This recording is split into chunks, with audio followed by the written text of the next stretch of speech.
සුබ සන්ධ්‍යාවක් කියන්න සුදුසුයි මං හිතන්නේ. වෙනත් දිනවල 9ට ආරම්භ කළත් කිසියම් හේතුවක් නිසා නොනවත්තනවාට වඩා කල් දාන්නවාට වඩා පැයක් කලින් හෝ කරන එක සුදුසුයි කියලා තීරණය කළා. ඇතමෙකුට නරඹන්න බැරි වුණත් YouTube videos එකේ පසුව නරඹන්න පුළුවන් වෙන නිසා. මාතෘකාවක් අපට ලැබිලා තිබෙනවා. නමුත් මේක සියලුම කාරණා දැනගත්තට පස්සේ කතා කරන්න ඕන මාතෘකාවක්. ඒත් අපි දැම්මම කතා කරමු පස්සෙත් ආපහු කතා කරන්න බලන්න. ඒ කියන්නේ මේක බණ තේරුම් ගත්තයින් පසුව කෙරෙන්න ඕන දේ. ඒකට ඒක බණ තේරුම් ගන්න තුරු ඒක කරන්න බෑනේ. කොමක්ද? විදර්ශනා කරනවා කියන්නේ මොකක්ද කියන එක. මම මේ වගේ තැනකින් පටන් ගන්නම්කෝ. සබ්බාසව සූත්‍රයට යන්න. සබ්බාසව සූත්‍රය සමහරට මම 2014 හෝ 15 විතර කියලා තියෙන්නේ. නැවත දැන් ඉස්සරහට කියන්න හිතෙනවා. ඒක තමයි පේනවනේ අත්තිවික්කවේ ආසවා භාවනාය පහතබ්බා. ආසව නැත්තම් කෙලස් තියෙනවා භාවනාවෙන් ප්‍රහාණය කළ යුතු. ඒක තව හයක් තියෙනවා. දස්සනාය පරිවර්ජනාය ආදී වශයෙන් අරගෙන බහැර හේතු ක්‍රම තව කීපයක් තියෙනවා. හැම ක්‍රමයකම මම හිතන්නේ ආසව බහැර කිරීම නැත්තම් කෙලස් නැසීම තමයි. ඒකට භාවනා කියන වචනයක් ආන් එතනවා. භාවනාය පහතබ්බා. තව මේ භාවනාව කියන වචනේ තියෙන තරක් තියෙනවා. දානමය පුඤ්ඤ කිරියවත්තුන්, සීලමය පුඤ්ඤ කිරියවත්තුන්, භාවනාමයන් පුඤ්ඤ කිරියවත්තුන්. ඒකත් භාවනාව. මේ සබ්බාවසව සූත්‍රයේ කෙලස් බහා තබන්න තියෙන භාවනාවයි පුඤ්ඤ කිරියවත්තුළු භාවනාවයි දෙකක් වෙන්න බෑ. භාවනා කරුවහම එකම අර්ථයයි තියෙන්නේ කියලා තමයි අපේ අය හිතන්නේ. එක්ක ඉඳගෙන ඉන්න වැඩක් නැත්තම් මොනවා හරි මොමුණු ඉන්න එකක්. එහෙම කියලා සමහරු කල්පනා කරන්නේ. නමුත් බුදුරජාණන් වහන්සේට පෙර හිටපු අයත් භාවනා කළා. ඒවා ඔය කියන ආසව ශේකරණ භාවනාද පුඤ්ඤ කිරියවත්තු භාවනාද කියලා ඉගෙන ගන්න ඕන. ඉගෙන ගන්න ලේසිම විදිය තමයි ඔවුන් භාවනා නම් කළා. භාවනා කරලා හදාගත්ත ධානවලුත් ඔවුන් නැවත ඉපදුන ආරුණහම ඒ ඉපදුන තැන් වලටවත් සෝවාන් ආදී මාර්ගඵල විදිහින් ප්‍රත්‍යක්ෂ කටයුතු නිවීමක් ලැබුණා කියලා කියන්නේ නැහැ. එහෙනම් සෝවාන් ආදී මාර්ගඵල පිළිවිලින් ප්‍රත්‍යක්ෂ කටයුතු නිවීම ලැබෙන භාවනාව ත්‍රිපිටකයට බුදුන් වහන්සේට අදාළ දෙයක්. ඒක නැතුවත් භාවනා තියෙනවා. දැන් අංගුත්තර නිකායේ තිබෙන ඔය තික නිපාතයේ තිබෙන තීනිවානි වික්කේ පුඤ්ඤ කිරියවත්තු කතාවයි කුද්දක නිකායේ පවතින පුඤ්ඤ කිරියවත්තු කතාවයි දෙකම පුණ්‍ය ක්‍රියා තුනක් තියෙනවා කියලා දාන සීල විග්‍රහ කරලා භාවනාව විග්‍රහ නොකර ඉන්නවා. අංගුත්තර නිකායේ කුද්දක නිකායේ පෙන්නනවා මේ තුන භාවිතා කරන අය දානංච සමචරියංච මෙත්ත චිත්තංච භාවේ. දානං ඔබ දන්න දාන, සමචරියං කියන්නේ අසමචරියාවෙන් වෙන්වීම හේවත් සීලය. එතකොට අර මෙත් වඩන එක මෙත්ත චිත්තංච භාවේ. මේ තුන භාවිතා කරපු අය දුක් විපාක නැති සැප ලෝකවල උපදිනවා. ඒක මේ භාවනාවෙන් උපදිනවනේ. නැවත උපදින්න කරන භාවනාව බුදුදහමේ තියෙන එකක් වශයෙන් ඔබ පිළිගන්නවද එහෙමනම්? ඒකේ අභ්‍යාපජ්ජං සුඛං ලෝකම් පඬිතෝ උප්පජ්ජති. උඩත් පඬිතෝ කියලා පාවිච්චි කරලා තියෙනවා. නමුත් මේ කයක් අරගෙන ජරා මරණපත් වෙන්නේ නැති. එහෙම නැත්නම් අටලෝ දහමේ දුක් විඳින්න වෙන්නේ නැති. එහෙම නැති ලෞකික වශයෙන් සැප තියෙන තැන්වල උපදිනවා. භාවිතා කරලා. මේක එහෙනම් දෙකක්. මේ දෙකක් වගේ නොදන්න අය තමයි භාවනා කියනකොටම ඇස් දෙක පියාගෙන ඉන්න එක, ඉඳගෙන ඉන්න එක, මම නැත්නම් සිත එක්තැන් කරගන්න එක කියලා එක එක අදහස් පාවිච්චි කරන්නේ. ඥානතෝ හම්බික්කවේ පස්සතෝ ආසවානං කයං වදාමි නෝ අජානතෝ නෝ අපස්සතෝ. අහන්නේ මමමය ආසයන්ගේ ශරීරම නැත්නම් කෙලස් නැසීම කියන එක දන්න කෙනාටයි දකින්න කෙනාටයි වදාරන්නේ, නොදන්න කෙනාට නොදකින්න කෙනාට නෙවෙයි. කුමක් නොදකින්නවාද මොකක් නොදන්නවාද?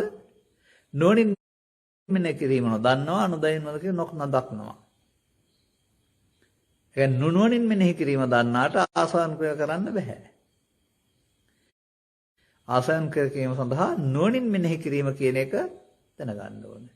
ඉතින් ඕක නුවණින් මෙනෙහි කිරීම කියලා සිංහල වචනයක් තිබුණාට යෝනිසෝ මනසිකාරය කියලා සිංහල වචනයක් තිබුණාට ඒවා සාමාන්‍යයෙන් විභාගෙට ලියන්න පාඩම් කරගත්ත මට්ටමේ දැනුමක් කරනම ඊට එහා තියෙනවා කියලා තේරෙන්නේ නැහැ අපිට. එහෙනම් අපිට තේරුම් ගන්න වෙනවා මේ අනිකුත් ඥාන ඉක්මවා යමින් බුදුරජාණන් වහන්සේට පහළ වූ විශේෂ ඥානයක් ගැන කතා කරනවා, ආසවක්ඛය ඥානය කියලා. ආසවක්ඛය ඥානය කියන එකේ තේරුම කෙලෙස් නැසෙන හැටි තේරෙන නුවණ. කෙලෙස් රැස් වෙන හැටි, කෙලෙස් නැසෙන හැටි. සමහරවිට කෙලෙස් රැස් වෙන හැටි නුනුවණින් මෙනෙහි කිරීම වෙන්න බැරිද? නුවණින් මෙනෙහි කිරීම කෙලෙස් නැසෙන හැටි වෙන්න බැරිද? එහෙනම් මේකට අපිට යන්න වෙනවා ටිකක් වැඩිපුර දුර. අපි ඉන්න අවබෝධයෙන් වැඩිපුර දුර යන්න වෙනවා. එතකොට අපට තේරෙන්න වෙනවා මේ බාහිර ලෝකේ තියෙන දේවල් අපි දන්නේ අපට ඇහැයි කනයි නාහයි දිවයි කයයි කියලා දොරවල් පහක් තියෙන නිසා කියලා. අම්මා හිටියට අම්මා දන්නේ ඇහෙන් පේනවා නම්. එහෙම නැත්නම් කනෙන් ඇහෙනවා නම්. හොඳයි දරුවෙක් උපදිනවා ඇහැ පේන්නෙත් නැහැ, කන් ඇහෙන්නෙත් නැහැ. අම්මා දන්නවද? අම්මගේ සද්දේ දන්නවද එයා? අම්මා නැද්ද? අම්මත් ඉන්නවා, කටහඬක් තියෙනවා. හොඳයි එයාට අම්මාගේ රූපේ තියෙනවද, ශබ්දේ තියෙනවද? ඇයි නැත්තේ? බාහිර ලෝකේ තියෙන දේ අපි දැනගන්නේ අපිට සිතක් පහළ වුණොත්. මෙන්න මේක ඉගෙන ගන්න වෙනවා ඉස්සර වෙලා. අපිට අදාළ මේ සේරම තියෙන්නේ අපේ සිතේ. බාහිර දේවල් තියෙනවා කියන අපි සම්මතෙන් කතා කරාට අපිට අදාළ සිතේ සිතුවිලි වල තියෙන්නේ. එතකොට අන්නේ සිතුවිලි වල හදාගන්න යාමේදී ස්වභාවයෙන්ම ඇලෙන්නේ ගැටෙන්නේ නැතුව මේක කටයුත්ත කරන්න පුළුවන්කම මිනිසාට දීලා තියෙනවා. නමුත් ඒවට අදාළ හරි වැරදි ටිකක් හදාගන්න ගිහින් සිතින් ඇලෙන්න ගැටෙන්න ගියාම තමයි අර බාහිර දේවල් සසරට ඇලෙන්නේ. නැත්තම් සසරට ඇලිලා නැහැ.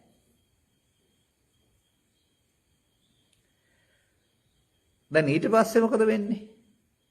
දැන් හටගෙන දැන් නැසෙන සිත වෙනුවට මේක දාමයක් නැත්තම් දංගලක් බවට පත් වෙනවා. සසරක් හදනවා. ඔබ දැකලා තියෙනවද? මේ ටිකක් ලොකුවට පාවිච්චි කරන දන්වැල්. පුරුක් වෙනමනේ තියෙන්නේ. නමුත් මේවා එකක් අනිකට ඔහම තියලා වැල්ඩින් කරන්නේ. ඊළඟ එක ගත්තාම ඒකට තව එකක් තියලා වැල්ඩින් කරන්නේ. ඒ නිසා මේක දාමයක් බවට පත් වෙන්නේ. ඒකට එකක් සම්බන්ධයි. නමුත් ඒවා තනි තනිව තියෙන්නේ. අන්න ඒ දන්වැලක පුරුක් වගේ අපි මේ සිත තුළ පුරුක් තියෙනවා. එකට එකක් බැඳ පුරුක්. ඒකේ දන්වැලේ දකුණු පැත්තේ පුරුක මැද පුරුකට බැඳිලා, මැද පුරුක එහා වම් පැත්තට බැඳිලා. එහෙමනේ දන්වැල කියලා කියන්නේ. ඒ වගේ අපේ අරමුණු එක පැත්තකින් අතීතයට බැඳිලා, අනිත් පැත්තෙන් අනාගතයට බැඳෙනවා.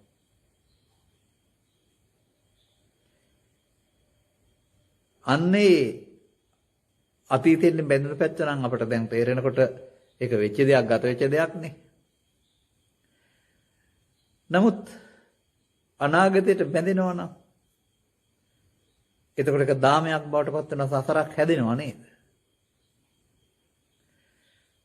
මෙන්න මේ මොහොත තමයි කෙනෙක් සසර හදන්නේ සහ මේ මොහොතේ තමයි කෙනෙකුට සසර නවත්තන්න පුළුවන් වෙන්නේ කියන එක තේරෙන්න වෙනවා මේ වැඩේට යන්න.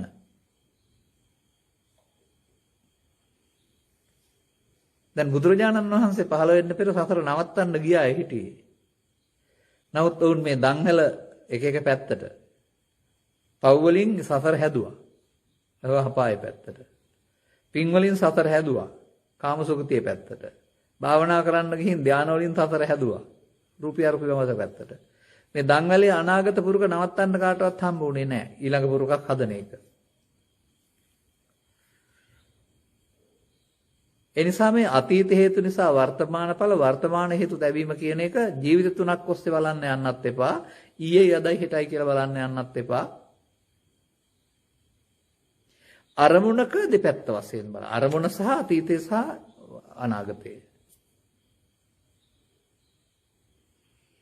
එහෙනම් අපට සසර හදන්න බුදුහාමුදුරුවෝ ඕන නැහැ.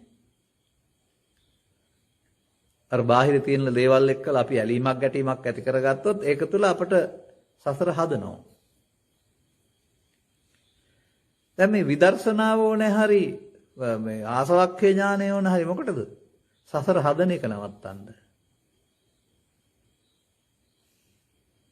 දැන් බලන්න අක්කොච්චි මං අවදි මං අජිනි මං අහාසිමේ. මොකද මේ පෙන්වන්නේ? අහවලා මට බැන්නා. මට කරදර කළා. මාව පරාදය කළා. මගේ දේවල් පැහැරගත්තා. මේකට මම නිකන් ඉඳලා හරියන්නේ නැහැ. මේකට මොකක් හරි ක්‍රියාමාර්ගයක් ගන්න ඕන. ඇක්ෂන් එකක් ගන්න ඕන. මෙහෙම මේ Tamanට උණ දේ පිළිබඳව හිතන පුද්ගලයාට ඒ සිදුවෙන ක්‍රියාකාරීත්වය අයෝනිසෝ මනසිකාරයේ ඒ නිසා ඔහුගේ කෝපය නැත්තම් ඒ ඊර්ෂ්‍යාව වැඩෙනවා මිසක් සංසිඳෙන්නේ නැහැ. තේසං උපනයිහන්ති වේරං තේසන්න පංසති නසම්මති. ඒක ගැන හිතා පසුතැවිලි වෙන්න ක්‍රියාමාර්ග ගන්න ගියොත් ඔහු ඒ ඔස්සේ අනාගතය හදනවා. ඒකට නේද අයෝනිසෝ මනසිකාරය කියන්නේ කියලා තේරුම් ගන්න ඕන. තේසං න උපනයිහන්ති. එහෙම මම මුල් කොටගෙන මේකට ප්‍රතික්‍රියාවක් දක්වන්න හිතන්නේ නැත්නම් වේරං තේසං සම්මති ඔහුගේ වෛරය සංසිඳෙනවා. මේ මොහොත නොසංසිඳීම වෙනුවට සංසිඳීම සඳහා පාවිච්චි කරන එක වෙන්න බැරිද විදර්ශනාව කියන්නේ? සංසිඳවන්න. තේසං වූප සමෝසුකෝ ඒවායේ සංසිඳීම සැපයි. උපසමනය. එතකොට මේකට සඳහා අපි තව ටිකක් එහාට ඉස්සරහට එන්න ඕන. මෙන්න මේ වගේ අවබෝධයකින් අපිට ඇහැට පෙනුනට මව්කුසෙන් බිහිවන දරුවෙක් අපිව දරුවා තරුණයා වැඩි කෙනා මැදි කෙනා මහල්ලා දක්වා ජීවිතයක් වශයෙන් ගත කරන එක ලෝක සම්මතය. පුද්ගලයෙක් වශයෙන් පේන එක. මේක ඇතුළත ක්‍රියාවලිය ඇසෙන් කනට කනෙන් නාසයට නාසයෙන් දිවට දිවෙන් කයට කයෙන් සිතට පිළිවෙලක් නැතුව මාරු වෙමින් අරමුණෙන් අරමුණට ඉපදී නැසෙන්නා වූ අරමුණක ඉපදීම නැසීම ඒකකයේ කොටගත් ක්‍රියාවලියක්.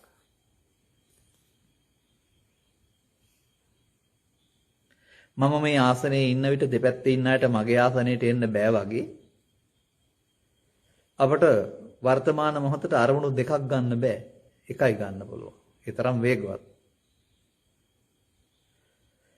එතකොට අපිට මේ සද්ධර්මයේ කියන එකේදී මේ නුනුවෙන් මෙනෙහි කිරීම නැත්තම් ඥානතෝහම් පස්සතෝ තැනට එනකොට අපි ජීවත් වෙන්නේ වර්තමාන අරමුණ තුල කියන එක තේරෙන්න වෙනවා. කල්ප කෝටි ගාණක් තිස්සෙත් වර්තමාන අරමුණේ ජීවත් වෙන්නේ. තව කල්ප කෝටි ගාණක් එහා පැත්තට ගියත් ඔක වර්තමාන අරමුණ විතරයි. ඔරලෝසුවක පැය 24ක් තිබුණාට තත්පර කටුවට අතීත තත්පරෙත් නැහැ අනාගත තත්පරෙත් නැහැ. තත්පරෙත් භාගයයි තියෙන්නේ. ටික් කියනකොට එක භාගයයි අනිකට යනකොට ඒ භාගෙ නැහැ. ඒ වගේ අපිට මේ තිබෙන්නේ දෙපැත්තක් නැති ජීවිතයක් කියලා තේරුම් ගන්න පුළුවන්ද? මේ අධ්‍යාත්මය ගැන කතා කරමු. ඒක නැතුව අතීතේ පාඩම්ගෙන අනාගතයට තමන්ගේ ව්‍යාපාර දියුණු කරගන්න එපා කියන එකක් එහෙම නෙමෙයි මේ කියන්නේ. දැන් එහෙනම් එතන මොකද්ද වෙන්නේ?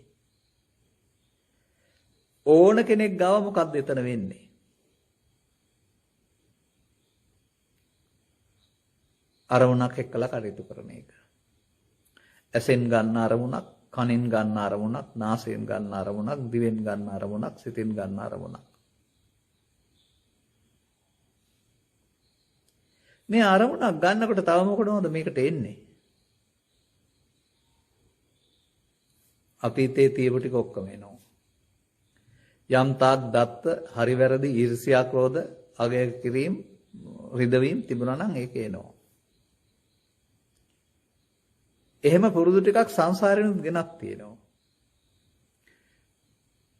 ඒකට පොර දැම්මොත් ඕන දෙයක් වැඩිනවා වගේ ඊර්ෂ්‍යාව කරන්න ගියොත්, ලෝභ කරන්න ගියොත්, වෛර කරන්න ගියොත්, නැත්නම් තවත් ඒ වගේ පැත්තක් කරන්න ගියොත් ඕන දෙයක් වැඩිනවා තමයි.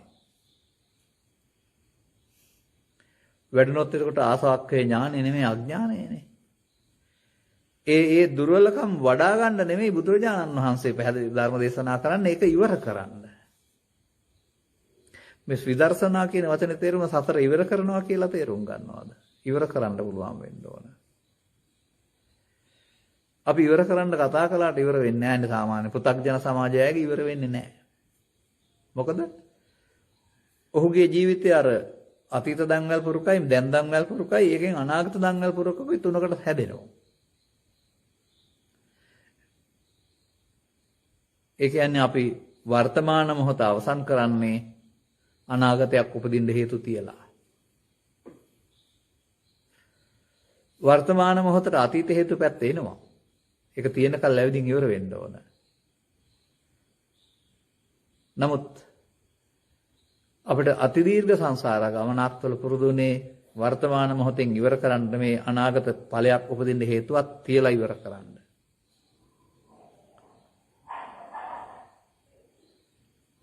ඉතින් මේක තේරුම් ගත්තේ නැති පුද්ගලයින්ට එහෙම නැත්නම් මේ ඥානතෝහම් පස්සතෝ කියන තැනට ආවේ නැති පුද්ගලයින්ට භාවනාව යනු ඔය අරමුණේ අනාගත ඵල හේතු ඉතුරු නොකර අවසන් කිරීම නෙවෙයි. අරමුණු වෙන්න නොදී සිත තියාගෙන ඉන්න එක. දැන් කන්දට වැහැලා ජල මූලාශ්‍රයන්ට වැහැලා දැන් වතුර එනවා නවත්තන්න බෑනේ. දැන් නවත්තන්න බැම්මක් බඳිනවා. බැම්ම බැන්දහම මොකද වෙන්නේ? බැම්ම ශක්තිමත් නැත්නම් බැම්ම කඩාන යනවා. නැත්නම් බැම්මට දෙපැත්තෙන් යනවා. ඒ මොකක් නිසාද? මූලාශ්‍රයට වහින නිසා. ඒ වගේ දුක් උපදින්න හේතු තියලා තියෙන ළමා කලනොද දක්වා. මේවා එන්න එපා කියවට නෑවිදින් තියෙනවා. ඒක පෙරලගෙන යනවා ඊට පස්සේ. නමුත් සමාජයෙන් ඇහුවොත් මොකද්ද මේ භාවනා කරනවා කියලා කියන්නේ? හිත ඒක අරමුණක තබා ගැනීම. අදටත් කියයි එහෙමයි. උගන්වලක් තියෙනවා එහෙම සමාජයට. මොකද්ද ඒක අරමුණක තබා ගන්නවා කියන්නේ?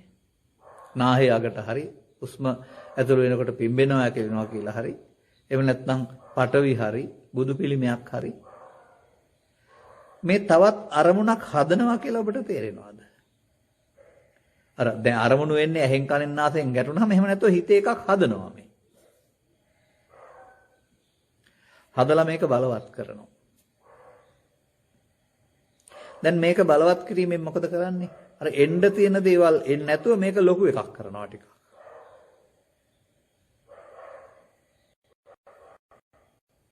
එතකොට ඒක හිත වහගෙන ඉන්න නිසා අනික්ව එන්නේ නැති නිසා ඒව ආදේශ තමයි බුදුරජාණන් වහන්සේ පහළ වෙන්න පෙර හිටපු අය අත්තිල මත යෝගින් හොයාගත්ත ක්‍රමය. අදටත් මේ සංසුන් සිත හොයාගත්ත අයට ඒකේ ඉන්න කැමති. මොකද ඒකේ අර දුක් ටිකේ නැහැ මේකට ඇලිලා ඊට පස්සේ. මේකත් තවත් අරමුණක් මේකත් තවත් ආයතනයක් බව දන්නේ නැහැ. අනිත් එක ඔය කියන தත්වෙටපත් වෙන්න අයන්න ආයන්නවත් දැනගන්න ඕනෙත් නැහැ. ඔය ත්‍රිලක්ෂණයේ චතුස්සත්‍ය පංචස්කන්ධේ මොකක්වත් දැනගන්න ඕන නැහැ. බලෙන් හුරුදු කරන ගයි ඇත්තේ අරමුණක්. ඊට පස්සේ අරමුණේ ඉන්න පුළුවන් කාල සීමාව ඒක නොනැසෙනව නෙමෙයි ඒකම නැවත නැවතත් උපදින නිසා පැයක්ම ඒක තියනවා දැනෙනවා දවසක්ම ඒක තියනවා දැන් පැයක් තියනවා නම් පැයටම අර තියාගත්ත අතීත කාත ඒවා එන්නේ නැහැ එන්නේ නැත්නම් ඒවැ වදේ නැහැ දවසක් නම් දවසටම අරවා ඉන්නේ නැහැ ඉතින් සංසුන් නැද්ද සැනසෙල්ලක් නැද්ද මෙන්න මෙහෙම මේ දුකින් මගහැර යන ක්‍රමය තමයි බුදු සමය පහළ වෙන්න පෙර තිබුණා වූ ආගම් වල හෝ ආගම් නොවන දේවල් වල තදංග විස්කම්බන කියන කාරණයෙන් පෙන්වන්නේ මේ වර්තමාන මොහොත කෘතිම හදාගත් අරමුණක් තුළ වර්තමානින් මගහැරලා ඉන්න එක. දැන් අරමුණක් අරන් අරමුණ වලින් මගහැර ඉන්නවා කියන එකට අරමුණ විදර්ශනා කරනවා කියලා කියන්න බලවන්ද? නමුත් විදර්ශනානේ පෙන්න අරමුණ විදර්ශනා කරන්න ඕනේ. අරමුණ විදර්ශනා කරාට අරමුණ වෙන්නේ නැතුව පුළුවනිද? අරමුණ එන්න ඕනනේ. මොන අවස්ථෙන්ද අපට අරමුණ වෙන්නේ? Taman විසින් කළ කී දෑ වල එකතුවක් සිටේ තිබෙන නිසා ඒවට අදාළව දැන් ගැටෙනකොට පස් දොරට ගැටෙනකොට කල්පනාවෙන් එනකොට උපදින අපට සිත් රිදවන වද දෙන දවන අදහස් ටිකක් තියෙනවා. uppannam කාම විතක්කම්. uppannam ව්‍යාපාද විතක්කම්. uppannam විහිංසා විතක්කම්. uppannam කියන්නේ මෞකසින් බිහිවට නෙමෙයි හිතේ හටගත් කියන එක. ඒ හටගත් එකේදී නේද මේ උගන්වන්නේ ප්‍රහාණය කිරීම කියලා. දැන් පහතබ්බා අතිබිකේ ආසවා භාවනාය පහතබ්බා පරිවර්ජනාය පහතබ්බා බහැර කරන්න. එතකොට කතමාචානන්ද පහන සංඥා පහන කියන එකේදී ප්‍රහාණය කියන එක අරමුණක් එන්නදී අරමුණක් තබා ගන්න කියලා කොතනකවත් කියවෙන්නේ නැහැ. සම්බුදු සසුනට කොච්චර පිටින්ද මේ යන්නේ කියන එක ඔබවත් තේරුම් ගන්න. වැඩේ ලේසි වුණාට ලෞකික වශයෙන් කෙටි කාලීනව කෙලස් යටපත් වීමක් සිද්ධ වුණාට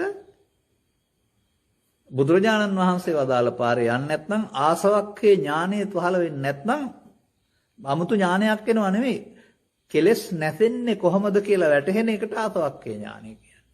වැටුණාම එහෙනම් සේකර ගන්න ඕනනේ.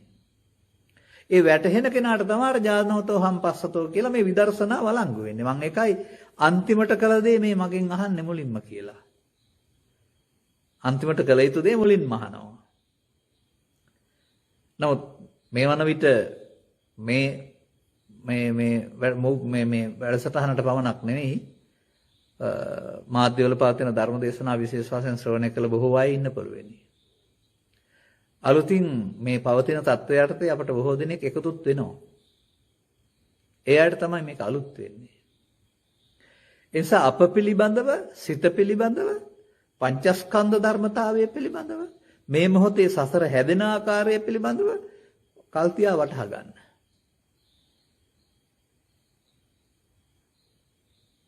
එහෙනම් සසර හදන එක පවෙන් හැදුවත්, පිනෙන් හැදුවත්, ධානයෙන් හැදුවත් පමාව. පමාදෝ මච්චුනෝ පදං. පව් කරපු අය මැරෙනවා නේද? අපාය පැත්තට යනවා. පින් කරපු අය මැරෙනවා නේද? කාම සුගතියට යනවා. ධාන වඩපු අය මැරෙනවා නේද? රූප බඹලෝ යනවා. එහෙනම් මැරෙන පාරනේ. මැරෙන පාරට පමාවනේ තියෙන්නේ.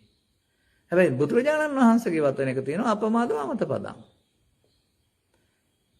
නොපමා වෙන්න පුළුවන් නම් ඒක නොමැරෙන්න පාර කියන එක. එහෙනම් ඒකට බුදුරජාණන් වහන්සේට අදාළ වෙනත් කාලයක නොතිබුණ උන්වහන්සේ අනුගමනය කරලා ප්‍රත්‍යක්ෂ කරගත්ත ක්‍රමයක් තියෙනවානේ. ක්‍රමයක් කියන වචනේත් වැරදි ඒකට. මොකද ක්‍රම කියන එක අර එක එක්කෙනා හදාගත්ත ඒවානේ. සමතත කර්මස්ථාන කියන්නේ ක්‍රම. නමුත් මේ වර්තමානයේන අරමුණ එන විදිහ පිළිබඳ ක්‍රමයක් තියෙනවද බලන්න. එක එක්කෙනාට ඒ පුද්ගලයාගේ ඇසට ඒ පුද්ගලයාගේ කනට ඒ පුද්ගලයාගේ නාසයට ඒ ඉරියව්වලදී තමයි උපදින්නේ. කෙනෙකුට කාම විතර්කයක්, තව කෙනෙකුට ව්‍යාපාද විතර්කයක්, තව කෙනෙකුට විහිංසා විතර්කයක්. කෙනෙකුට ඇසෙන්, කෙනෙකුට කනෙන්, කෙනෙකුට නාසයෙන්, කෙනෙකුට සිතින්. මේ uppannam kama itakkan ආදිවාසීති පද ඇති හවුලි කරන්න පුළුවන් නේද බලන්නකෝ. ඔය අපේ රටේනේ හවුලි කරන භාවනා සහ කරවන භාවනා තියෙන්නේ. නමුත් උපදින එක තනියෙන්නේ උපදින්නේ. තව කෙනෙකුට ඒක උපදින්නේ නැහැ නේ. ඉපදුනත් සමාන නැහැ නේ. එහෙනම් කාටවත් කරවන්න බෑ, තමන් කරගන්න ඕන නේද?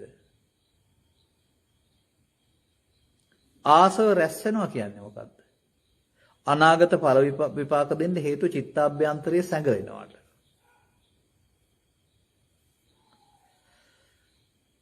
මේකට පාලි පදේ වචනයක් තියෙනවා ධර්මදේශනාවක් තුළ විග්‍රහ කරන්න. අදිඨාන අබිනිවේෂ අනුසයා. ඔන්න පමාද විහාරයේ පුද්ගලයන්ගේ වර්තමාන මොහොත තුළ සිතේ සිත තුළ සිදුවෙන එක. නමුත් විදර්ශනා කරන්න ගියාම අදිඨාන අබිනිවේෂානුසයා තේ පජහන්තෝ විරමති න උපාදීයන්තෝ. පජහන්තෝ බහැර කරමින් විරමති නොයරමින් තදින් නොගන්න උපාදීයන්තෝ. අන්න විදර්ශනාවේ අංග. ඉතින් බලපුවම මේ වචනත් හුඟක් තේරෙන්න ඕනනේ. අවාසනාවකට ඉතින් ඔක පාලියෙන් තියෙන පොතේ සිංහලෙන් ලියන්න ඊටත් වඩා අමාරුවෙන් කොහොමද තේරුම් ගන්නේ? නිසා අපට සරල භාෂා ක්‍රමයක් නැත්තම් වාචන මගින් අපි ළඟ මේ සිදුවෙන සිද්ධිය අපි තේරුම් ගන්න ඕන. එහෙනම් බණ තේරෙන ගැති පුද්ගලයාට තේ පජහන්තෝ වෙනකොට නප්පජහන්තෝ. විරමති වෙනකොට රමති. න උපාදීයන්තෝ වෙනකොට උපාදීයන්තෝ. මේකටනේ පමාද විහාරي මේකටනේ අයනසෝ මානසිකාරය කියලා කියන්නේ. ඒ අයෝනිසකාර මානසිකාර මොහතම පමාද විහාරي මොහතම අපමාද විහාරي වෙන්න ඕන. සසරක් හදන මේ මොහතම අනාගත සසරක් හදන්න හේතුවක් ඉතුරු නොකර අවසන් කරන්න තරම් ඔබට අවබෝධයක් තියෙන්න වෙනවා. සසර කඩන තැන මෙතන. ඒ නිසා අතීතයේ වර්තමානයේ අනාගතයේ කියන එක සිංහල භාෂාවෙන් ඉගෙන ගත්ත අර්ථයෙන් ගන්නෙ නැතුව සියවසේ කියන අර්ථයෙන් 19 වෙනි සියවස 20 වෙනි සියවස 21 වෙනි සියවස කියන අර්ථයෙන් ගන්න නැතුව 20 වෙනි සියවස අතීතයේ 21 වෙනි සියවස වර්තමානයේ 22 වෙනි සියවස අනාගතයේ. එහෙම ගන්නෙ නැතුව ඊයේ අතීතයේ අද වර්තමානයේ හෙට අනාගතය කියලා ගන්නෙ නැතුව මේ මොහොත වර්තමානයේ මින් මොහොත පෙර හැම මොහොතක්ම අතීතයේ. මේ මොහොතට පෙර අනාගතයේ. එතකොට අනාගතයේ ඇවිදිනුත් නැහැ අතීතයක් ඇත්තෙත් නැහැ. එතකොට මේ මොහොතේ හටගන්න අරමුණයි වර්තමානයේ. ඒක කොතරම් කෙටිද?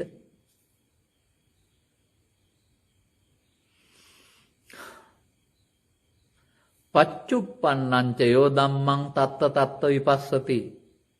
අරමුණ උපදින්න එපා කියලා මෙතන තියෙනවද බුදුරජාණන් වහන්සේ? ඇසෙන් කනෙන් නාසයෙන් බාහිර ප්‍රත්‍ය නිසා යම් දහමක් හටගනීද? ඒ යම් දහම කාම විතරකේ හෝ ව්‍යාපාද විතරකේ හෝ හිංසා විතරකේ විය හැකියි. එතනම නුවණින් බලන්න කියලා නේ තත්ත තත්ත විපස්සති. දැන් අරමුණු විදර්ශනාව නෙමෙයි දර තියෙන්නේ. මට කියන්නකෝ අරමුණු විදර්ශනාව තියෙන බුදු සමයේ අරමුණු එන්න නොදී මොකද්ද කරන භාවනාව කියලා. කවුරු හරි අරමුණු විදර්ශනා කරලා සතර කඩන්න තියෙන එකේ අරමුණු එන්න නොදී කරන භාවනාව කොයි පොතේද තියෙන්නේ එතකොට? බුදුරජාණන් වහන්සේගේ පොත්වල. නමුත් ඒකත් මේ රටේ තියෙනවා. ඔය පංචස්කන්ධයගේ ඉපදීම මැරීම, පංචස්කන්ධයේ අනිදුක්ඛ අනාත්මය, අතීත හේතු නිසා වර්තමාන ඵල, වර්තමාන හේතු ලැබුවොත් අනාගත ඵල පහක් කියන මේ වගේ සිදුවීම තමන් තුළ සිදුවෙන හැටි, අරමුණක් තුළ සිදුවෙන හැටි පිළිබඳව පැහැදීමක්, අවබෝධයක් නැතිකම. වටහා ගැනීමක්. නමුත් පරිහරණය කරගෙන යනකොට කරුණු හොයාන යනකොට පුදුමතර විග්‍රහයක් තියෙන්නේ. මේ අරමුණ තුල අතීතයක් තියෙන හැටි, අරමුණ තුල අතීත වර්තමානයක් තියෙන හැටි, අරමුණ තුල වර්තමාන හේතු තියෙන හැටි. අනාගත ඵලයක් සතරක් හැදෙන්න තේ හේතු තියෙන හැටි. අරමුණක් තුල පෙන්වලා තියෙනවා. අරමුණක් තුල හේතු තියෙන හැටි තමයි සසර හදන විදිය. පමාද විහාරේ. එතකොට ඒක විදර්ශනාවෙන් තොරයි. අරමුණක් තුල අතීතය ඇවිදින් නිමා වෙන්නදලා වර්තමානයේ හඳුනාගෙන අනාගතයක් උපදින්න හේතු තියන් අනාගත දංගල් පුරුක හදන්න නැතුව ඉවර කරනවා කියන එක තමයි විදර්ශනාව කියන්නේ. සසර කඩනවා. සසර ඉවර කරන්නයි මේ බුදුසම විදර්ශනාව ඕනේ. නමුත් අපේ සමාජයේ පවෙන් සසර හදනවා, පිනෙන් සසර හදනවා, කැලේට ගිහින් භාවනා කරුවොත් ධානයෙන් සසර හදනවා. අපි සසර හදන්න තමයි දන්නේ. ඒ නිසා මේක වෙනස්ම දෙයක්. තේරුම් ගන්න ඕන. බුදුන් වහන්සේ මේ හැලිහෙලි කළ දේ අපිට පාසල තුලින් හරි මේ දහම් පාසල තුලින් හරි සාමාන්‍යයෙන් තේරුම් ගන්න පුළුවන් එකක් නෙමෙයි. ඊට වඩා වෙනස්ම දෙයක්. ඒක ත්‍රිපිටකයේ දාලා සූත්‍ර වශයෙන් පවතින්නේ පෙළ දහම. පෙළ දහමේ ක්‍රියාකාරීත්වයේ පමාද විහාරීත්වයේ තියෙන්නේ අපි ළඟ. අපේ ඇසේ කනේ නාසය අරමුණ තුල. අපමාද විහාරීත්වයට පත් කරගන්න ඕන අපි.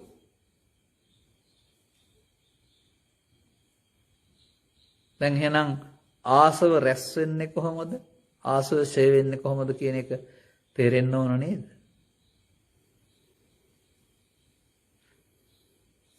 ආසව රැස් වෙනවා කියන්නේ වර්තමානයේ ඉවර වෙන්නේ නැතුව අනාගත ඵලයක් උපදින්න හේතු තබා අවසන් කිරීම. කිකිලිය නම් මේක කරන්නේ විත්තරයක් දාලා. ගොයන් ගහ නම් මේක කරන්නේ කරලක් පස්සවලා. වැල් අලයක් නම් මේක කරන්නේ වැල නම් ගහ වැල මැරෙනකොට අලේ යරට බස්සලා. අනාගතය හදන්න සවිඥානිකම ඕන නැහැ. අවිඥානික වස්තුත් වැල මැරෙන බව දන්න නිසා වැල මැරෙනකොට අලේ ගබඩා කරලා ඉවරයි ආහාර ශක්තියක්. ඊළඟ කන්න එනකොට අර ශක්තියෙන් පැලවෙනවා. නමුත් ඒක අවිඥානික දෙයක්. සවිඥානික සිතෙත් මෙන්න මේ වැල මැරෙනකොට අලේ බහිනවා වගේ වර්තමාන ස්කන්ධ පහ මේ යන විට අනාගත ස්කන්ධ පහක් හදන්න හේතු තියෙනවානේ. ඒක පව තුල තැබුවත්, පින තුල තැබුවත්, ධානය තුල තැබුවත් ඒක පමාද විහාරීනේ. ඒක අවිද්‍යාපච්චය සංඛාරානේ. ඒක නජානතෝ අපස්සතෝනේ. නජානතෝ අපස්සන්තෝ ආසානංකයන් නවදාමි. දන්නේ නැත්තම් දකින්න නැත්තම් ආසවේශ කරන්න බෑ. ඥානතෝ හං පස්සතෝ. නෝනින් මෙනෙහි කිරීම දන්න කෙනාට සහ දකින්න කෙනාට. එහෙනම් අරමුණු විදර්ශනා කරන්න මේ අවබෝධයට ඇවිදින් ඉන්න ඕනනේ. ඒ නිසා තමයි බුදු සමයේ බණ භාවනා කියලා කියන්නේ. අර ටික කියලා දෙනවා ඉස්සර වෙලා. මේ අලුත් ක්‍රමේ පාවිච්චි කරන හැටි කියලා දෙනවා. තේරුම් ගත්තාම යාට වැටුණාම ඊට පස්සේ යාට ආරම්භ කරන්න පුළුවන්. නමුත් මා හැදුණු වැරුණු සමාජයේ බණ භාවනා නෙවෙයි තියුනේ. බණ නැති භාවනා.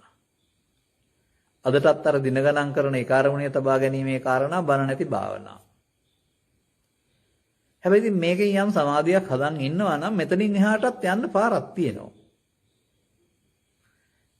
මොකද ඒ බුදු සමයේ පෙන්නනවා මේ විමුක්තායතන කියලා සූත්‍රයක ඕනෑම කෙනෙකුට එන්න ඕන තැනක් තියෙනවා. අත්පටිසංවේදී ධම්මපටිසංවේදී.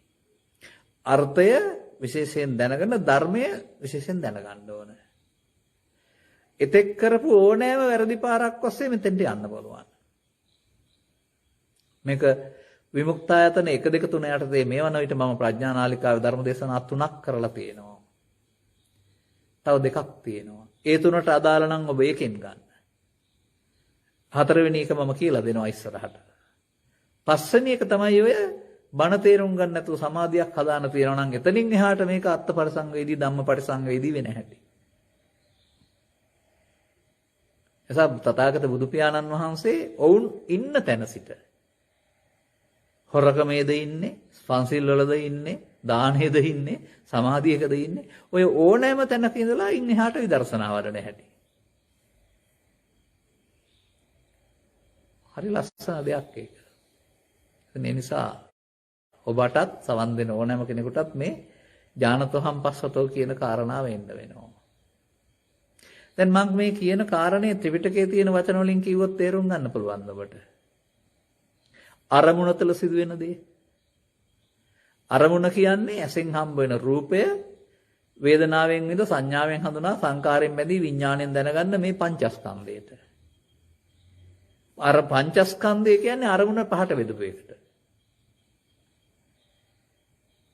ඒකට ඔය පඨවි ආපෝ තේජෝ නැහැ. කවදා හරි ඉගෙන ගන්න වෙනවා. පඨවි ආපෝ තේජෝ පංචස්කන්ධේ රූප කරගත්තාම අපිට සත්තුන්ට විතරයි ඔක ගලපන්න පුළුවන්. අපායට ගලපන්නත් බෑ, දිව්‍ය ලෝකේ ගලපන්නත් බෑ, බ්‍රහ්ම ලෝකයට ගලපන්නත් බෑ. එතකොට ස්කන්ධ හතරකින් පරලෝකෙකින් ඉන්නවා කියලා කියන්න වෙනවා. අපායත් පංච උපාදානස්කන්ධය, දිව්‍ය ලෝකයත් පංච උපාදානස්කන්ධය, බ්‍රහ්ම ලෝකත් පංච උපාදානස්කන්ධය. ඒකේ රූප තියෙන්න ඕනේ.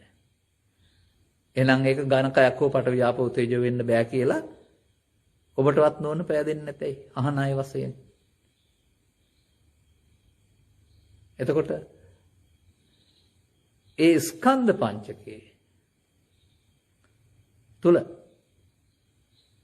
ස්කන්ධ පංචකේ පංච උපාදානස්කන්ධයක් වෙන එක පමාද විහාරී නැත්නම් නජානතෝ අපස්සතෝ. ස්කන්ධ පංචකේ පංච උපාදානස්කන්ධයක් බවට පත් වෙන එක සතර හදන පාර. හරිනේ. උපාදානේ බයං විස්සා ජාති මරණ සම්භාවේ. ජාති මරණ ගෙනත් දෙන්නා උපාදානේ බියක් වශයෙන් දකින්න. දැන් උපාදානේ වුණොත් තමයි සතර හැදෙන්නේ. අනුපාදාය මුච්ඡන්ති උපාදානෙන් මිදෙන්න පුළුවන්. අනුපාදාන නොවේ. එහෙනම් ජාති මරණ හම්බ වෙන්නේ නැහැ. මේ මොහොත උපාදානයේ අවසන් වීම පමාද විහාරේ, උපාදානේ නොවි අවසන් කරන්න වෙර දැරීම අපමාද විහාරී නැත්නම් විදර්ශනා. තත්ත එතන ආපු අරමුණ. උපනයි හන්තිද න උපනයි හන්තිද. දෙකටම පාවිච්චි කරන්න පුළුවන්. පෘථග්ජන පුද්ගලයා සංසිඳවන්න කල්පනා කරන්නේ ඒ ඔස්සේ සැලසුම් කරනවා. එහෙනම් සංසිඳෙන්නේ වැඩෙනවා. අපි මේකට කියන්නේ පාරම්බානවා. ඔක මම ලේසියෙන් අරින්නේ නැහැ කියලා. ඒක පවත්නවා නම් ඒක අනාගත ඵල උපදින්නට හේතු රැස් වෙනවා. අර කිකිලිය බිත්තරයක් දානවා ගොයන් ගහේ බීජ රැස් වෙනවා වගේ. අන්නේ අනාගත ඵලයක් උපදින්න හේතු රැස් කිරීම නොකර අවසන් කරන එකට විදර්ශනාව කියන්නේ. විදසුන් වඩා රහත්.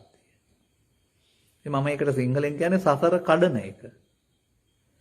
සසර හදන්නත් මේ මොහොතේ පුළුවන්, සසර කඩන්නත් පුළුවන්. පෘථග්ජන ඕන කෙනෙකුට පාවපින ඔස්සේ ධානය ඔස්සේ සසර හදන්න තමයි පුළුවන්. ඕක තේරුම් ගත්තේ නැත්නම්. විදර්ශනා ඥාන කියලා කියන්නේ සසර කැඩෙන හැටි තේරෙන එක.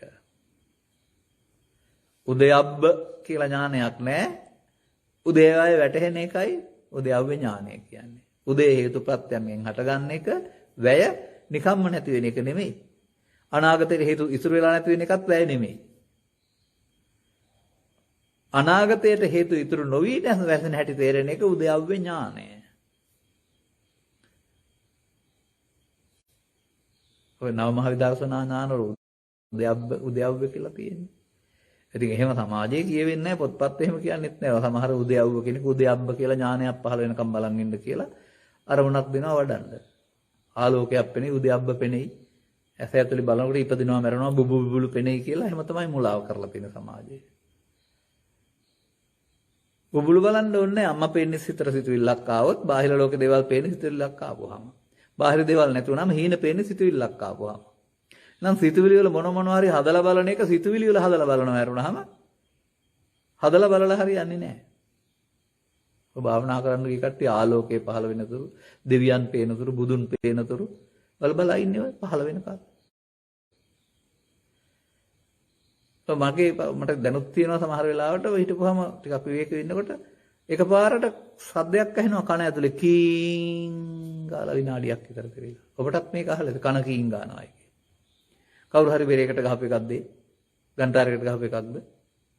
තව කාටවත් මේක ඇහිලා තියෙනවද? ඒ මට ඇහුනේ එක. නෑ. එහෙනම් ඒක බාහිර ලෝකෙ නෙමෙයි තමන්ගේ හිතේනේ. අන්න ඒක තේරුම් ගන්න. මේ සිතේ මේක පහළ වෙන්නේ. ඒක සිතේ පහළුනේ බාහිර උදව්ව නැතුව බාහිර දේවල් පේනවා කියන්නේත් මේ සිතේ පහළ වෙන එකට. මේවා ඉගෙන ගන්න ඕනේ.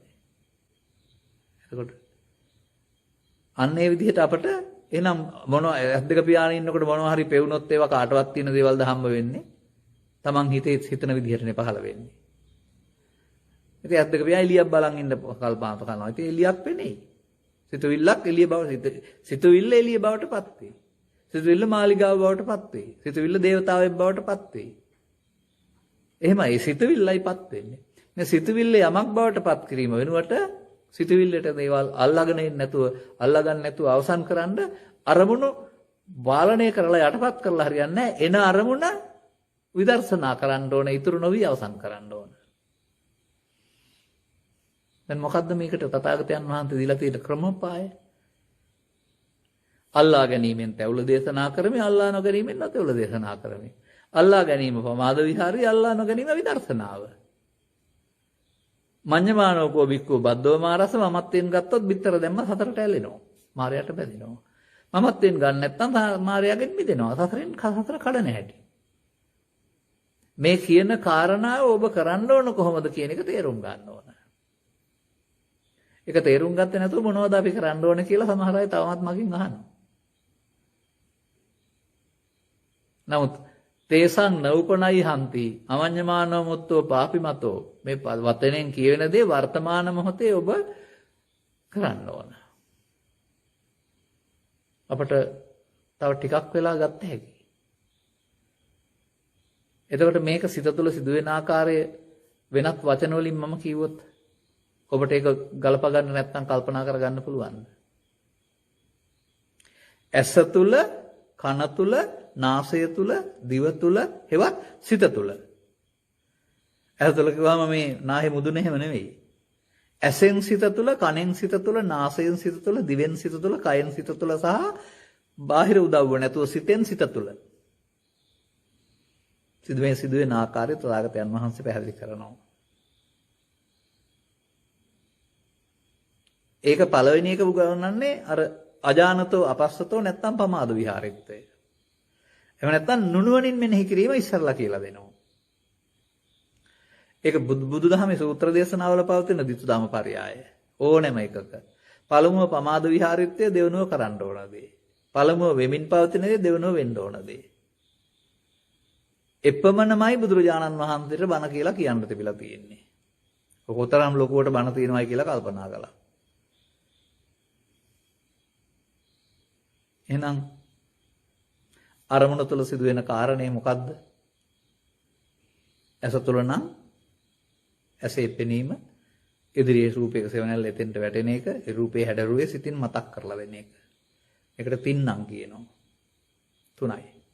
ප්‍රසාදයේ ගෝචර රූපේ මානසිකාර්ය. එකතු වීමෙන් චෛසිකයක් පහළ වෙනවා පස්ස. මෙන්න මෙතන තමයි ප්‍රමාද විහාරත්වය සහ විදර්ශනාව දෙකම. ස්පර්ශ වුණොත් ප්‍රත්‍ය වෙනවා, හේතු වෙනවා නෙවෙයි ඈ. විඳින්න පස්සපච්චා වේදනා. අම්මා මොන ගැහුනොත්, විරුද්ධකාරයෙක් මොන ගැහුනොත්, අවුව ඇඟට වැටුනොත්, එහෙම නැත්නම් දිවේ දන දෙයක් ගැටුනොත්, තිත්ත දෙයක් ගැටුනොත් ඒ පස්සපච්චා වේදනා. වේදනාව කියන්නේ රස හෝ පැණි රස හෝ තිත්ත හෝ විඳීම කියන එක. ඒක මේ ලෝකේ ජීවත් වෙනකොට හඳුනා ගන්න තමයි දීලා තියෙන්නේ. අන්න එතනින් එහාට පමාද විහාරේ. වේදනා පච්චා තණ්හා. ඒ බාහිර වස්තුවට ඇලුම් කරනවා නෙමෙයි, අපි මේ සිතුවිල්ලට ඇලුම් කරනවා. අපි කියන්නේ බාහිර වස්තුවත් එක්කලා ඇලෙනවා කියලා තමයි.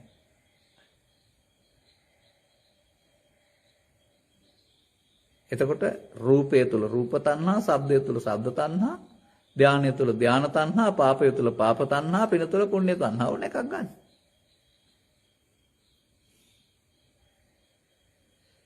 තණ්හා පත්‍ය උපාදාන. ඒ තණ්හාව ප්‍රත්‍ය වෙනවා අර නොබැඳී අවසන් කිරීම වෙනකොට බැඳෙන්න. උපාදාන පත්‍ය භව දැන් ගොයන්ගහ වී කැටයක් හැදුවා කිකිලිය බිත්තරයක් දැම්මා වගේ මේ හටගන්න ස්කන්ධ පංචකේ අනාගතයක් හටගන්න අවශ්‍ය ඊළඟ දංගල් පුරුක අනාගත ඵලයේ හේතු. දැන් මෙන්න මේ අරමුණු තුළ තණ්හා උපාදාන බව වෙන එක වර්තමාන ඵලය නෙමෙයි. වර්තමාන හේතුව විඥාන නාම රූප සලආයතන පස්ස වේදනා. ඇහැට ගැටෙන කාරණේ ආයතනෙන් පස්ස වේදනා හටගන්න එක තමයි වර්තමාන දැනගන්න ඕන කාරණාව. ඒකට රැවටෙන එක වර්තමාන හේතු තැබීම කියන්නේ අර අනාගත ඵලයක් වන්න හේතු නැත්නම් ඊළඟ ගංගල් පුරුක මේකට සම්බන්ධ කරන එක. සසර හදන එක. විඥාන නාම සලආයතන පස්ස වේදනා නෙමෙයි. ඒකට තණ්හා උපාදාන අවිද්‍යා සංඛාරා කරලා කියන එක විදර්ශනාව නෙමෙයි පමාව. දැන් තණ්හා උපාදාන වීමටම අවිද්‍යා සංඛාරා. දැන් ඔබ ඔය පුංචි කාලේ ඉගෙන ගත්ත ඉස්සර ජීවිතයේ අවිද්‍යා පත්‍ය සංඛාරා ඇහැතුල දැන් දකින්න. දැන් මේ සිදුවෙන එක කියලා. මේක නොකරන එක අවිද්‍යා නිරෝධයෙන් සංඛාර නිරෝධේ විදර්ශනාව. එතකොට දැන් මෙතන අවිද්‍යා පත්‍ය සංඛාර නම් මේක ස්වයංක්‍රීයව සිදුවෙන දේ උත්සාහයෙන් නවත්තන්න බැරිද?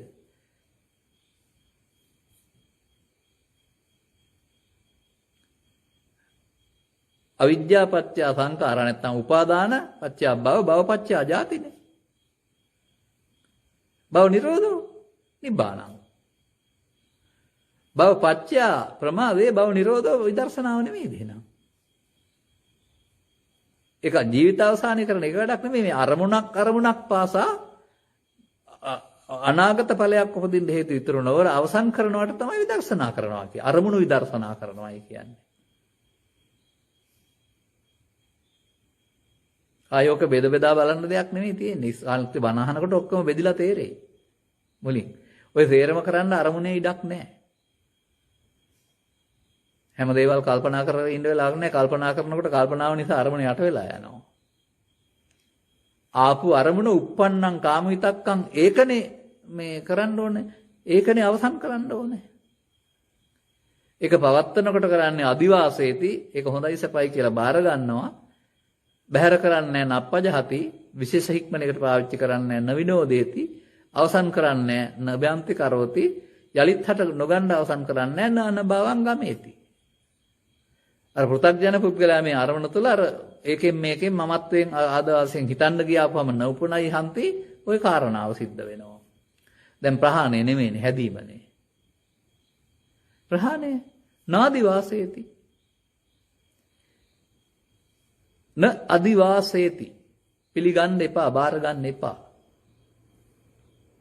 ඉවසන්න එපා කියන එකේ තේරුම මේ ඉවසනවා කියන්නේ අර තරහ ආපහන ඉවසනවා කියන එක ඒක නෙමෙයි. බුදුරජාණන් වහන්සේ බුද්ධ පූජාවේදී අදිවාසීතු නොබන්තේ බාර ගන්න සේක්වා කියලා අර කියන්නේ අදිවාසී. බාර ගන්න එපා. මමත්වයෙන්. පජහති. බහැර කරන්න. විදර්ශනා ඥානය තුළ විශේෂයෙන් ශික්ෂණයට පාවිච්චි කරන්න විනෝදේති. විනෝදනය. අනිත්‍ය වශයෙන් බලනවා කියන එක.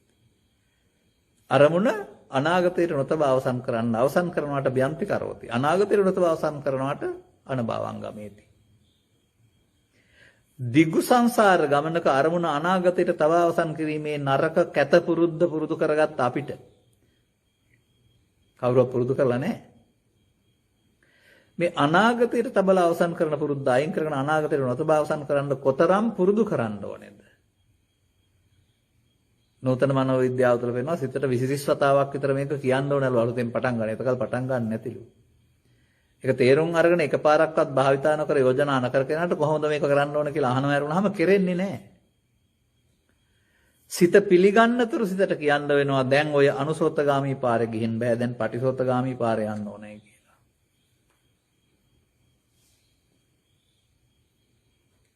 දැන් අර පස්සපච්චා වේදනා වේදනාපච්චා තණ්හා තණ්හාපච්චා උපාදාන උපාදානපච්චා භව තණ්හා උපාදාන භව නම් අවිද්‍යා සංඛාරා දැන් අන්න නුනුවණින් මෙනෙහි කිරීම. නජානතෝ න අපස්සතෝ. ඔහුට ඉතින් ආසවයක කරන්න බෑනේ එහෙනම්. නොදන්නා කෙනාට නොදක්නා කෙනාට මම ආසයන්ගේ සේ කිරීම නොකියමි. ඔක තමයි ඔය විදර්ශනාව තියෙන්නේ. අනිත්‍ය දැනගත්ත පුද්ගලයාට සෝවාන් පුද්ගලයාට කියලා අපි කියන්නේ. සසර අතාරින්න හැටි තේරුම් ගත්ත පුද්ගලයාට තමයි අතාරින්න පුළුවන්. ඒක තමයි බුදු සමයේ බණ භාවනා කියන්නේ. එතකොට 아무තෙන් ගන්න අරමුණක් ඕනේ නැනේ එන එකේනේ. එන එකේ හැම එකේමත් නැහනේ. කාම විතර්කයේදී හෙවත් ලෝභයේදී, ව්‍යාපාද විතර්කයේවත් ද්වේෂයේදී, විහිංසා විතර්කයේවත් ඒක තව ටිකක් ගැඹුරු මට්ටමේදී නැත්තම් මෝහයේදී. ඒකනේ අවසන් කරන්න කියන්නේ. උප්පන්නං උපදවාගෙන බලෙන් උපදවා ගන්නත් එපා. ගැටෙනකොට උපදී වර්තමාන මොහොතේ. උපදින්න නැත්තම් හදන්න දෙයක්වත් නැහැ. ඉඳහත ඉන්නවා ඇරුණාම. මේ ළඟදී මගෙන් කෙනෙක් ඇහුවා සංසුන්ව ඉන්නවා. මොකද දැන් කරන්න ඕන? මං කිව්වා සංසුන්ව ඉන්න තමයි කියලා තියෙන මොකුත් කරන්න දෙයක් නැහැ. ආය ආවොත් බලන්න කියලා. නිවනේ ඉන්න කියලා තියෙනවා ඇරුණාම ආය තව මොකක් හොයන්න කියලා නැහැනේ. ඒක වහන්න තව ධර්මයක් ආවොත් ඒක අතහැරලා දාන්න බලන්න. සමහර විට සමහරව ඉන්නේ නිවන කියන්න දන්නෙත් නැතුව ඇති. මොකද නිවන කියලා තව මොකක් හරි හොයන නිසා. දැන් මේ පෙළ මේ විදර්ශනා පෙළ කොහමද? කාලය ඉවර වෙන්නයි එන්නේ දැන්. ඒක ඇස තුල, කන තුල, නාසය තුල, දිව තුල, සිත තුල, පින තුල, පව තුල, ධානය තුල. තම තමන්ට තියෙන ඕන එකක් තුල. අර පැවැත්ම දැන් නැවැත්ම. අන්න දැන් අර සසර හැදුවා. තණ්හා උපාදාන භව නම් ඊළඟ පුරුක. මේක ඉවර වෙනකොට අනාගත පුරුක හැදෙන්න කෑල්ලක් මේකේ හැදුවා. දොන් ඇලේ මෙහා මේ ඇතුලේ කෑල්ලක් තියෙනවා ඊළඟ එකට සම්බන්ධ. හොඳයි ඊළඟ කෑල්ලක් නැත්තම් මේ දන් වල කැඩෙන්නේ නැද්ද මෙතනින්? සසර වර්තමාන මොහොතේ අවසන් කරන්න දෙන එකක් බව මේ නිරෝධ කියන එකෙන් තේරෙනවද? නිරෝධය. භව නිරෝධය. අරමුණු අනාගත හේතුව නොතබා නැතිවෙන්නේ නෙවෙයි නිරෝධ වෙන්නේ කියලා තේරෙනවද? නැවත නැවතත් නිරෝධය බලන්න ඕන කියලා තේරෙනවද? නිරෝධය කියන්නේ හටගත්තු සිතුවිල්ල නැසෙනවට නෙවෙයි. අනිත්‍ය කියන්නේ හටගත්තු සිතුවිල්ල නැසෙනවට නෙවෙයි. අර අනාගත ඵලයක් ඉතුරු නොකර නැසෙනවට තමයි අනිත්‍ය නැත්තම් නිරෝධය බලනවා කියන්නේ. අන්න විදර්ශනාව. රූප සමය සංසිඳීම. ඉතින් මේක පෙළේ අර මම පෙන්නපු අස්සපච්චා වේදනා පෙළේ ඊට පස්සේ මෙහෙම පෙන්නනවා. ඔබ ප්‍රායෝගිකව භාවිතා කරන හැටි. ප්‍රායෝගිකව හුරු කරගන්න. ඒකෙත් ආයෙත් අර තින්නම් සංගති පස්සොයි පස්සපච්චා වේදනායි එනවා. වේදනාපච්චා තණ්හා කියලාත් එනවා.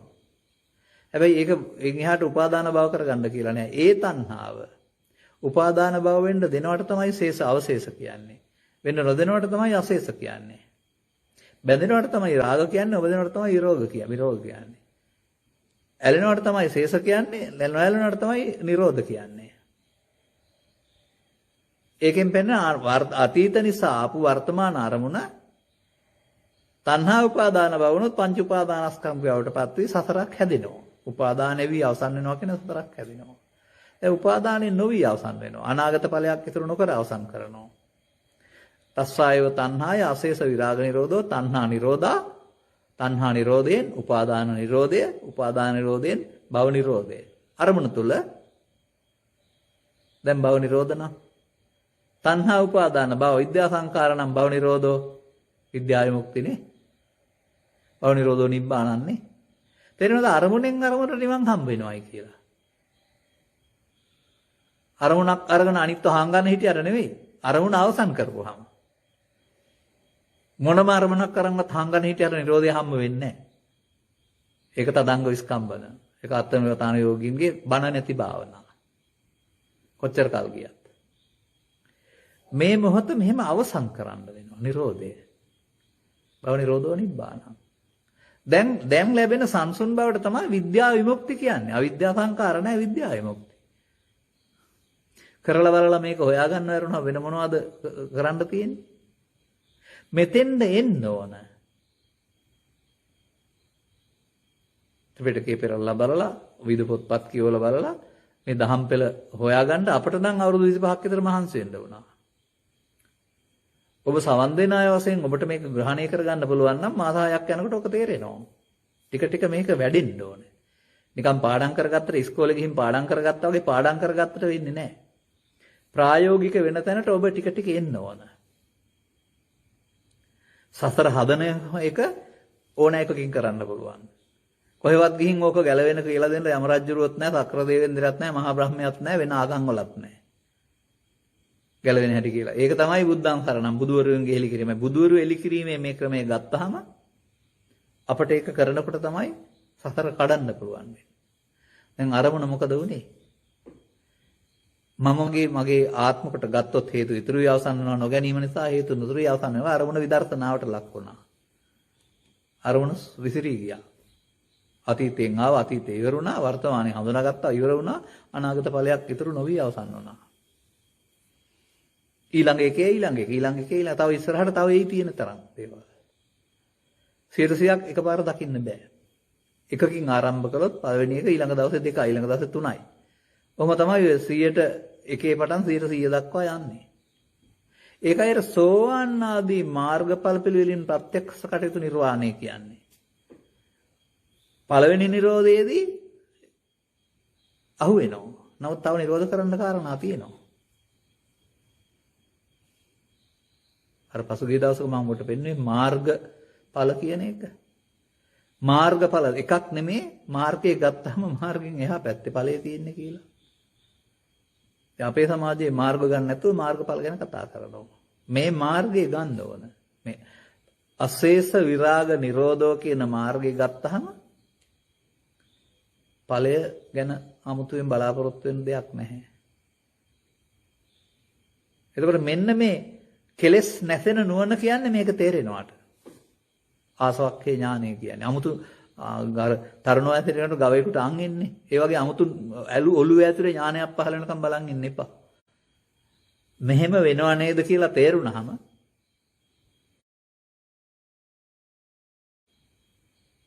එහෙනම් ඔබට ඒ සඳහා අනුගමනය ආරම්භ වෙයි. මෙතෙන්න මේ දේශනාව අහලා හෝ තවත් දේශනා අහලා හෝ සාකච්ඡා කරලා හෝ ඔබ මෙතෙන් එන්න ඕන. ඔබේ අවබෝධය මේක බවට පත් කරගන්න ඕන. මේක මගේ පෙලක් එහෙම නෙමෙයි, පොත දිග ඇරලා පෙන්නන්නම් ඕනම් ත්‍රිපිටකයේ තියෙන තැන. මේකයි තියෙන්නේ කියන එක. ඒක අපි සරල කරන එක, සිංහලෙන් කියලා දෙන එක, ඔබේ අරමුණ තුළ කරන හැටි කියලා දෙන එකයි කරන්නේ. එහෙනම් ඉතින් ඔන්න ඔබගේ ඉල්ලීම ඉටු කරා මම. ඔය අනිකුත් අරමුණු වෙන්න නොදී කරන භාවනාවන් මම බණිනවා හැම නෙමෙයි, අද පළදු කියනවා නෙමෙයි, විවේචනයට ලක් කරන්නේ ඒවැ අඩුපාඩුව තේරුම් අරගන්න. දුකින් පලා යාම අපට සුදුසු වැඩක් නෙමෙයි ලබාගත් ජීවිතේ. දුක සංසිඳව ගන්නයි ඕන වෙන්නේ. එතන ඉන්න කෙනාට මම කියලා දෙන්නම් එතනින් එහාට යන්න ඕන හැටි ඊළඟ සූත්‍ර දේශනා දෙකේදී. එහෙම නැත්නම් තමන් ඉගෙනගත්ත පාඩයක ගැඹුරු ගවේෂණය කිරීම තුළ කෙලවරට යන්න පුළුවන් හැටි කියලා දෙන්නම්. එකකින් කියලා දෙන්නම් තමන්ලා ඕන එකකින්. මොකද මට තේරෙනවා මම ඉස්කෝලේ යන කාලේ ඉගෙන ගත්ත එක අද දක්වා ආපුවම ඒකේ වෙනස මම දැක්ක හැටි. බැලුවම ඒක තියෙනවානේ. විමුක්ත ආයතන සූත්‍රයේ එහෙමත් ක්‍රමයක් තියෙනවායි කියලා. එහෙනම් අපි සමුගනිමු. කාල වේලාව ගෙවිගෙන යනවා, අවසන් වෙගෙන එනවා. අපට සවන් දුන්නට බොහොම ස්තුතියි. පින් කියලා කියන්නේ අවබෝධය ලැබේවා කියලා කියන්නේ. මොකද පින් කරන්න ඉතින් බනහන්න ඕනේ නැහැ. ඕන කෙනෙකුට අම්මට තාත්තට උපස්ථාන කරපුවාම මේ රසරණ යන්න පිට වුණාම උදව්පක පින් හම්බ වෙනවානේ. බනහන්නේ පින් කරන්න මේ පුණ්‍ය පාප පහින. පින් පහ දෙකම අතාරින්න හැටි ඉගෙන ගන්න.